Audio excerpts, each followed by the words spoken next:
All right, you guys, what's good? It's the Cursed Prophet back with another video. And I want to go ahead and let you guys know a little bit about the actor, River Phoenix. I believe he died 1993, a couple of months after I was born. I don't know much about him. I'm not even sure if I've seen him in the movie, but from what I was told and what I read, I think I saw one movie of his. I can't bring any movies and tell you what he was in. Just go look him up and Google him. River Phoenix died outside of a LA club in 1993 from a drug overdose. And I found it very interesting because of who he was connected to. So I believe his father is Joaquin Phoenix, and I believe they changed their name, even their first names. A lot of the family did, and I believe they're connected to a cult and like missionary stuff. When they were younger, I believe their family went and joined one of those things like Scientology. You know, when back in the day they used to take the whole family and everybody would go get baptized. Well, you guys don't remember the kids of these days, but back in the day, when people got into religions, the whole family would go do it. So you were never alone, and it was a celebration. But what right off the bat told me what it was when I found out who he was connected to. So the club that he died at was Johnny Depp's club. And I believe his father, Joaquin Phoenix, I think that's how you say it, he is also an actor. And I believe the girl he was dating, which I didn't get her name, I believe she's an actress who is well known as well, a white actress. So I found it very funny. So the story says that I guess they were at this club, and apparently the club is not too small, and Johnny Depp owned half of it, and I think they were supposed to go somewhere else that night, and he was like, hey, you know, I think River Phoenix was about to get into music. I think when he was still alive, he had his hands in a lot of different stuff like music, producing, acting, things of that sort. And of course they changed the plans and they went to the club, and I wish I could remember it because I just read it earlier. And I guess he was already high, and then he went in the bathroom and he got higher. And I think the girl he was with went into the bathroom and came out. I think that's how the story went. So I guess she went to the bathroom after he did.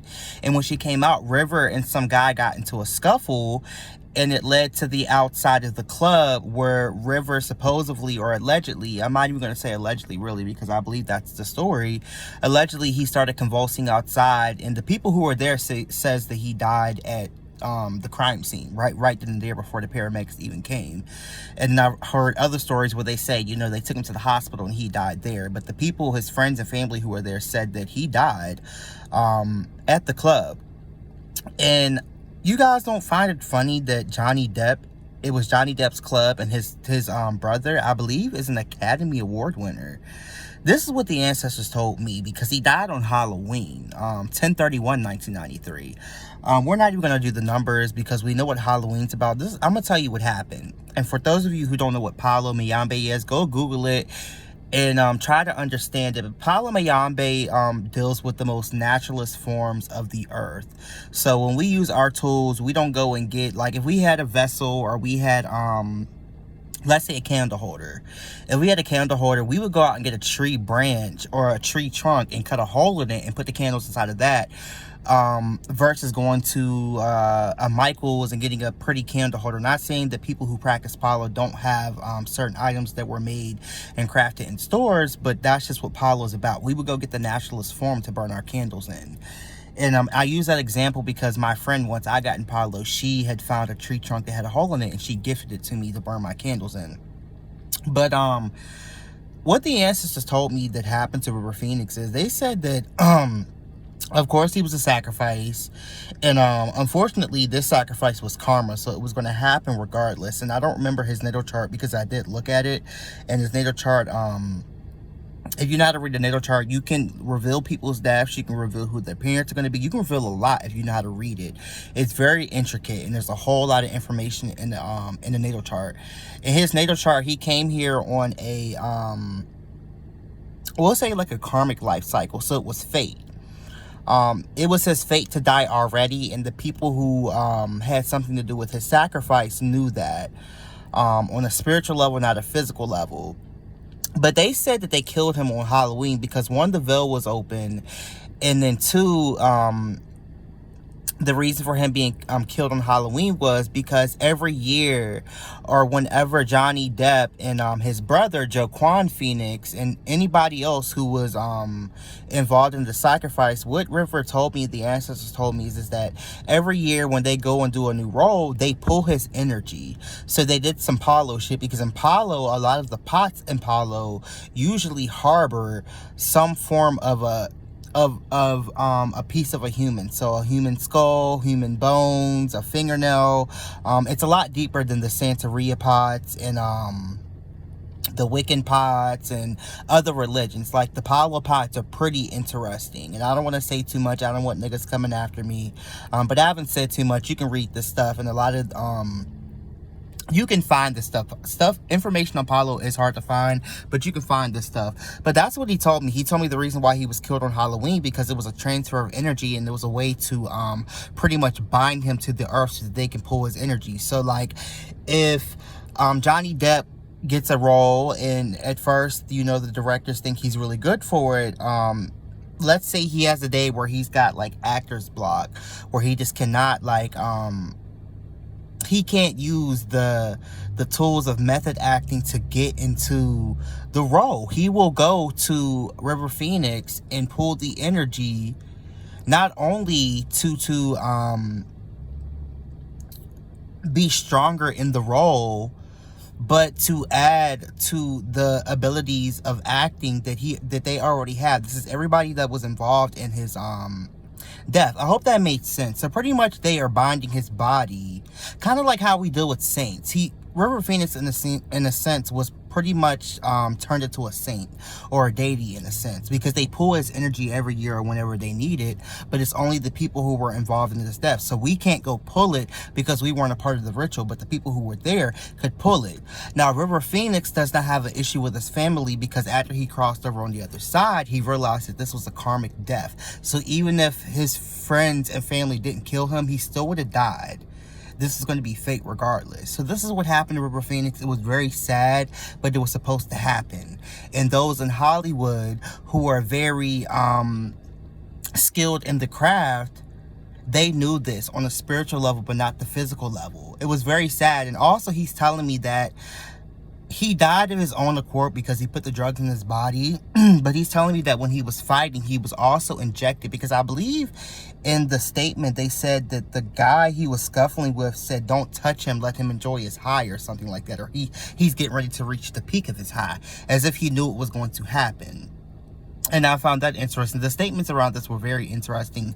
And it affected a lot of people who were there. Just people across the world. This was a really weird death. And this was before we saw a lot of, like, Hollywood people dying every other day from fucking drug overdoses and suicide and things like that. So if the name of the club and Johnny Depp owning half of the club, or being part owner, and then his family being connected to the stuff they were connected to, the cult, and it's not like a regular cult. Like, when you hear cult, you're going to think of, like, Aleister Crowley and Satanism. Not that type of cult, because there are Christian cults too. Just go do the research. But his family was a part of it. And his mother actually has been his girlfriend in one other lifetime. He shared a past lifetime with his brother and the family that he came into this lifetime with. So that is what happened to River Phoenix. River Phoenix is, like I said, pretty much like a saint or a deity, and there are certain people who can pull his energy.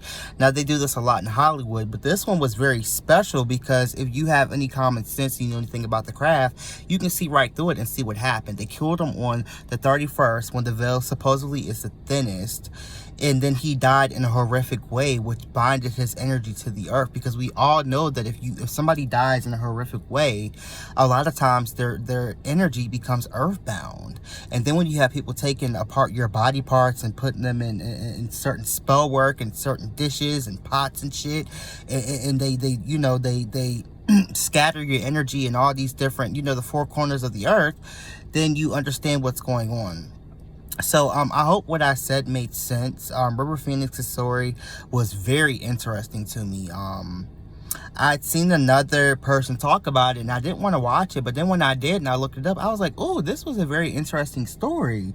Who was the other guy I found out about today too? The guy, he was a country guy, a country singer, and apparently I think he died at a hotel And he didn't get to make a lot of albums, but his story was interesting too, because I believe he died at the hotel from an overdose of like barbiturates, like Klonopin and Xanax and morphine and meth. Not all at one time, but over a course of time, this is what really killed him. And then I think his his manager, claims that this country singer said that he wanted to be cremated and thrown in the desert of where the hotel was. Go look at the story. I can't remember his name, but I know a lot of you white folk and even some of you black folk are going to remember what singer I'm talking about. I had never heard the story, but it's very interesting to me because the supposed request that he said that he wanted done with his body and his remains, they went and did. So when he died in overdose and his body was supposed to be transported back to Louisiana, the manager found his body at LAX, I think that's what the airport is called, and took his ass back to that fucking desert, and they cremated his body. And they were charged and everything. Like, yo, it's a lot of stories that we don't remember from history, and they're just interesting. I love shit like this. Like, I'm not going to say I don't give a fuck about them sacrificing people, but I love these stories. They're so interesting, especially now, because they just don't give a fuck anymore. Like, what is really going on? That's how we know the veil is lifting, and they have moved on to something different. The craft that they're practicing now is not the same craft, or the shit would not be coming out like it is, bruh. This is not just because this is the age of Aquarius, as some of you say. It's because they've moved on, or they wouldn't be sharing all this shit with you, or they wouldn't be killing these people without, you know, covering the tracks. It's like you can see right through it. It's like they pretty much might as well just come on the stage and say, hey, we killed Paul Walker tonight. This is what it is. Move on. Because none of you motherfuckers are going to do anything about it. We've been trying to forewarn you about this shit for years now. And it took COVID for your asses to sit up in the house and research some shit finally, and to listen to your ancestors to believe this shit. Because what's funny is that your grandparents knew this shit was going on. They knew that the NFL was rigged. They knew basketball was rigged. They knew in Hollywood they was killing motherfuckers and fucking motherfuckers.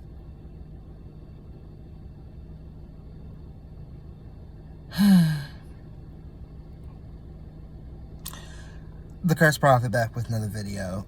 Bye-bye.